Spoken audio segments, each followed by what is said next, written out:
game. So let me show you guys some things that I've been doing in my business. Now, this is, again, this is not something that people are normally interested in.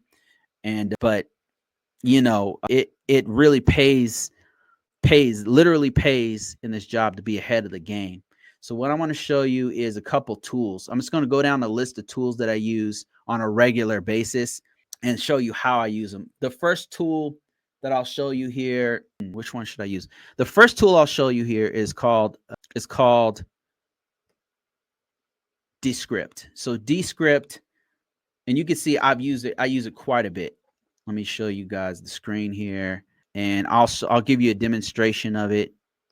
And yeah, so here's all the videos. These tons and tons of videos. I've got course videos. I've got videos that go on YouTube, videos I'm creating for all kinds of stuff. And all of these videos I'll put them into Descript, and it'll help me to edit these much faster.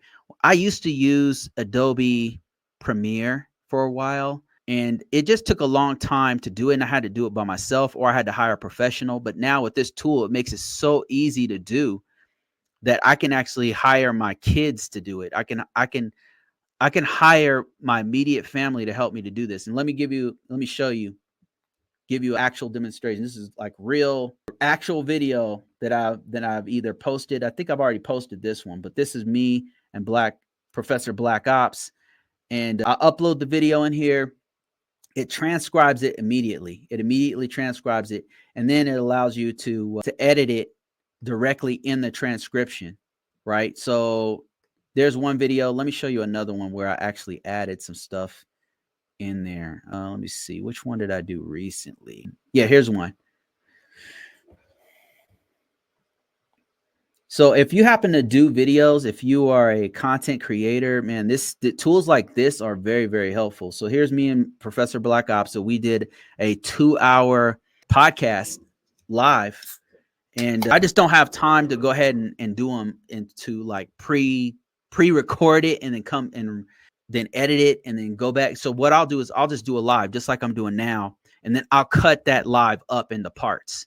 And that's something that I got from Gary Vee, actually. He said you should document your process. Whatever you're doing, just document throughout the course of the day, and then take that document of what you did throughout the day and then cut it up. And so I've kind of been taking that because I have a full-time job. I have a family to take care of. I got stuff like that going on. So I just don't have time to do a whole bunch of fresh videos like I used to.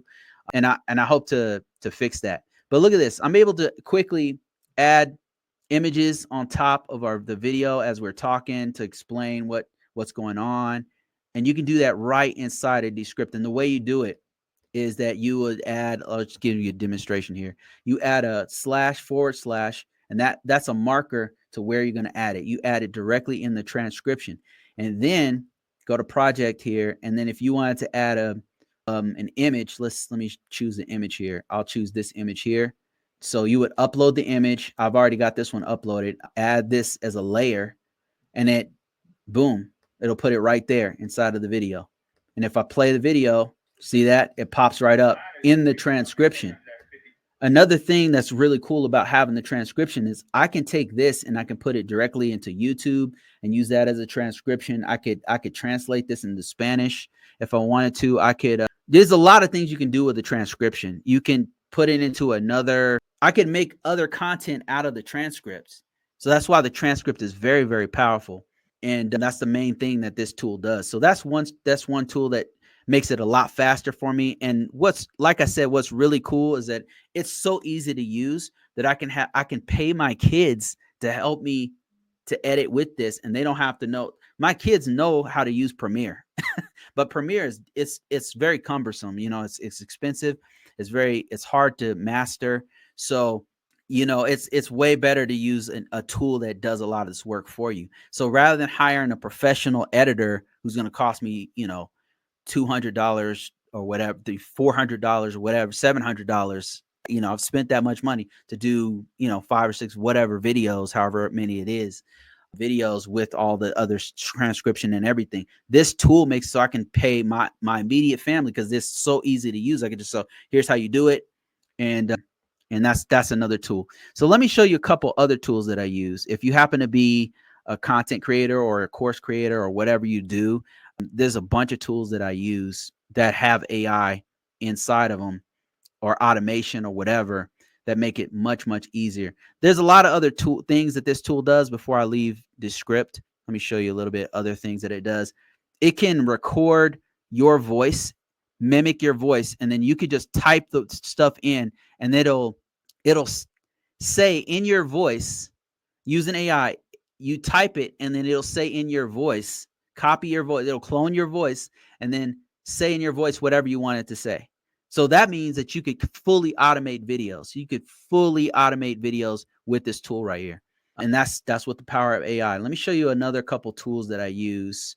Here's one of my favorite ones to use for books. I'll write a book, and then I'll put it into ChatGPT and say, what is the problem with this? Let me give you a demonstration. So let's say I wanted to write a book about World War II. And I could say, I wrote a outline for, it's awesome with transcript, with a outlines, World War II, and I want you to give me an honest opinion.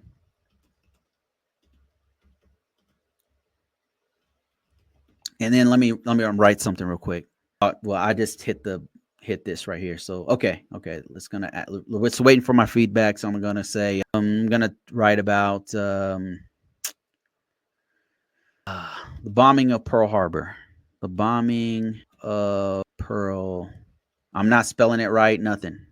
I'll start off with that, and then it goes to chapter 1. U.S. antagonizes Japan. And then chapter 2, Japan strikes back. And then it's going to evaluate my outline, and it's telling me the strengths of it, and then it's telling me suggested improvements.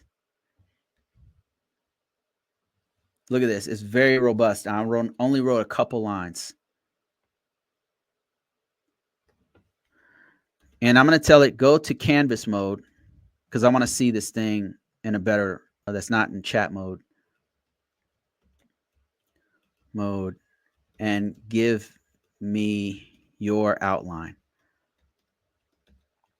Now, this is really good because it's really great not only for writing books. Like, I'll write a whole chapter of a book, and I'll say, look, give me some pointers on this. What are some issues? It'll immediately, of course, find all the errors and the syntax and grammar errors and all that kind of stuff. That stuff's really easy for it. But what's really awesome is it'll give me some tips on how it can make it better. What kinds of things, suggestions on things I should add. And they're not all valid. You definitely don't want to just copy and paste from there, because it hallucinates. It's not perfect, right? It does not write as good as a human. It just doesn't. It's very repetitious. It's, some of the writing's a little bit flat, but it's good enough to where it gives you a lot of ideas. Because look at this. I gave it 2 chapters of an outline, and it expanded it to 3, and then broke each one of those chapters into parts. So, outline, the bombing of Pearl Harbor. Chapter 1, rising tensions. The U.S. antagonizes Japan. Backdrop of the U.S.-Japan relations. The role of resources. Chapter 2, attack. Japan strikes back. And then it goes into chronological order of what happened. And then it goes into chapter 3, aftermath. The awakening of the sleeping giant. So that's really cool. So it's really, really good to enhance your writing, make it better, go deeper on certain topics, go into research. It's really good at research. You definitely have to double check all of what it says in there. But that's one tool I use quite a bit to make videos. Like if I want to do a scripted video, it'll help with that. If I want to write a whole video from scratch, if I want to write an article, whatever, it's really, really good at all those things. Here's another tool that I use. It's called Repurpose. So what I use this one for, it also has AI built into it.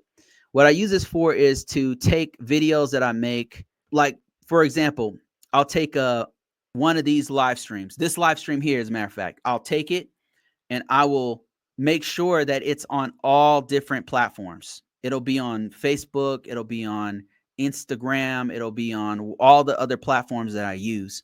And this is really good at taking those and then mapping those to certain platforms. And the way you do it, let me just kind of give you a demonstration, is you'll make connections. So you'll create all the connections. Here are all the connections to all my different, all the different social media that I have, right? So you've got Facebook Reels, Facebook page, you've got Instagram, and then Instagram Shorts. You've got LinkedIn. I got a professional LinkedIn and a business LinkedIn. It can link to both of them. It's got, of course, TikTok. It's got all of these. And so I have to make all the source and destination. You make the source, you make the destination, and then you link those up. And then once you have all those, you got to do a workflow.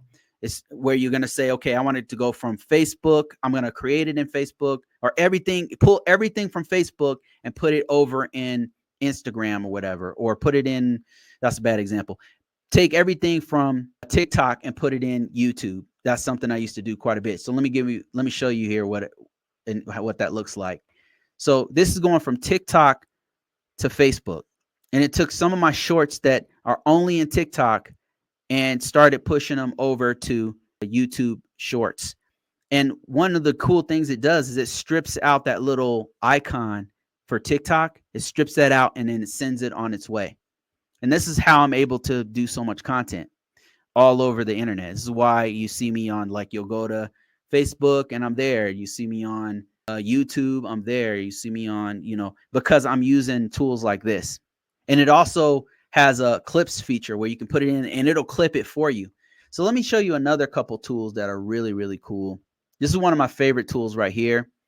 This one, they used to be called Video AI, but now it's called Quso, Quso.ai. They recently, I think they changed the name like yesterday. But here's some videos, some examples of some videos that I did, where I did one with Will Reed.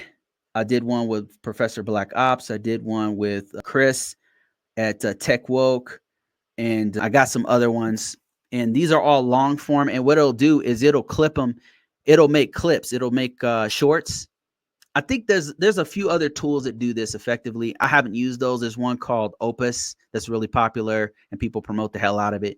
But, I haven't used that one. But this one right here works really well. What it can also do is it can take a really long podcast and it can chop it up into chapters. So you have longer form videos. It still takes a little bit of editing chops because you still have to figure out where it's okay with figuring out where to start and stop the video. It automatically starts and stops based on what you're talking about. It listens to what you're saying and says, okay, right here, they were talking about steamboats, and then they changed it to trains, and then so it'll cut it up. It's using AI. It's cutting it up based off of all that kind of stuff, right? And does all that kind of thing. So then you can take it and then just tweak it a little bit and say, okay, I want this to be a little bit longer. That saves so much time. 90% of the time editing is chopped off because you can just get it done with a tool like this. Very, very effective tool. And I believe this tool even will send it out, but it does a better job. That's why I'm using both. Now, I am using paid sources on these. These are all paid sources. But the thing is, the business pays for that for me. Like once you get to a certain level, it'll pay. My business is paying for these things, So here's another one I just recently started getting into to automate more things. I've just found that the more I automate, the more effective the business is, the more it makes, the more efficient it is, the more it makes. So I'm getting into more automation, and that's what make.com does. And I'm learning about this. I'm still trying to kind of messing with it, but let me show you what this looks like. So it's an automation that allows you to use no code. So I don't have to know Python. I don't have to know PHP. I don't have to know a lot about webhooks. It has a lot of this stuff in here for me, and it'll walk me through the process. It even has like a little AI that I can ask it questions, say, okay, hey, I'm trying to do X, Y, and Z with these webhooks. It's not working properly. Could you give me some pointers? And sometimes it'll do it. And actually it will make it for you. I can say, look, I want data. I want to connect my Shopify store to my Thinkific stores to whatever. And then it'll create all this stuff for you. And let me see if I can give you a quick demonstration. Like, let's say, let me see if I can go ahead and, I'm super new at this, so bear with me. So I'm going to go to new scenario, and I'm going to create a new scenario, and I'm going to go to this. They only give you a few credits, like a week, but I've still got some. So I'm going to say, I need to connect my Google Sheets to my Shopify store for whatever reason. And watch this. It'll go ahead and create it for me. It'll create the outline for me. I still got to go in and make sure it logs in properly and all that kind of stuff. But this is another way that you can use automation to for your business and to learn as much about AI as possible. And this is how I'm learning so much, is because I'm actually doing this stuff. And it's a very effective way to learn. I actually have projects with real data and learn as much as possible. Another thing that I'm learning is cloud, and I'm going as deep as I can in cloud because all this AI stuff is built on cloud. So I've been doing Udemy courses. I normally start off, I'm not too big to go onto Udemy.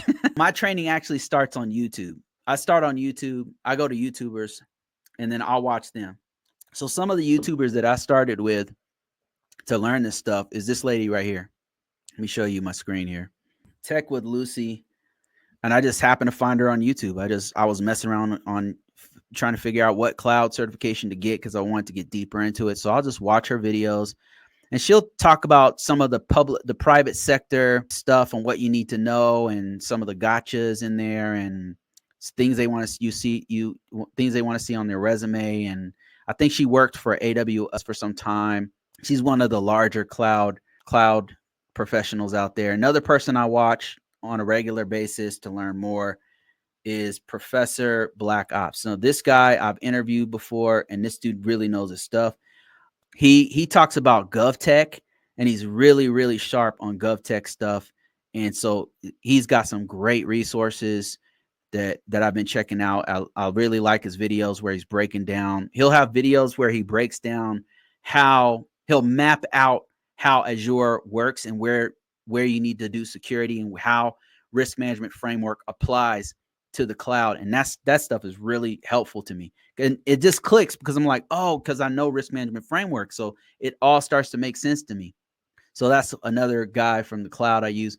Right now, I'm going deep into this guy's cloud material on Udemy. And this dude is super popular. He's one of the more popular cloud instructors. His name's Stefan. And I'm going to go ahead and take the AWS Cloud Practitioner. I don't know what I'm going to take after that.